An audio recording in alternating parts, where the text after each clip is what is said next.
Kapag itinawid natin sila sa mali, madalas sasabihin nila, judgmental ka. Hinuhusgahan mo kami.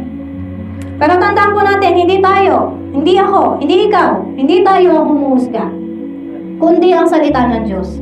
Lahat ng ayaw ng Diyos, lahat ng kasalanan na magdadala sa kapahamakan, nakasulat na po sa Biblia. Malinaw po? Ang salita po ng Diyos ay talagang masakit pakinggan. At kahit nga basahin mo lang yan, masasaktan ka pa rin eh. Nasa sa'yo nga lang. Kung magpapatuwid ka.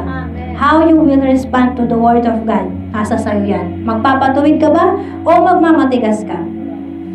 Kaya nga sabi ni Pablo am I now trying to win the approval of human beings or of God? Sino ba ang pinapaluguran ko? Ang tao ba o ang Diyos? Amen? So ikaw, ask yourself, sino yung gusto mong ma-please? Si Lord ba o ang tao?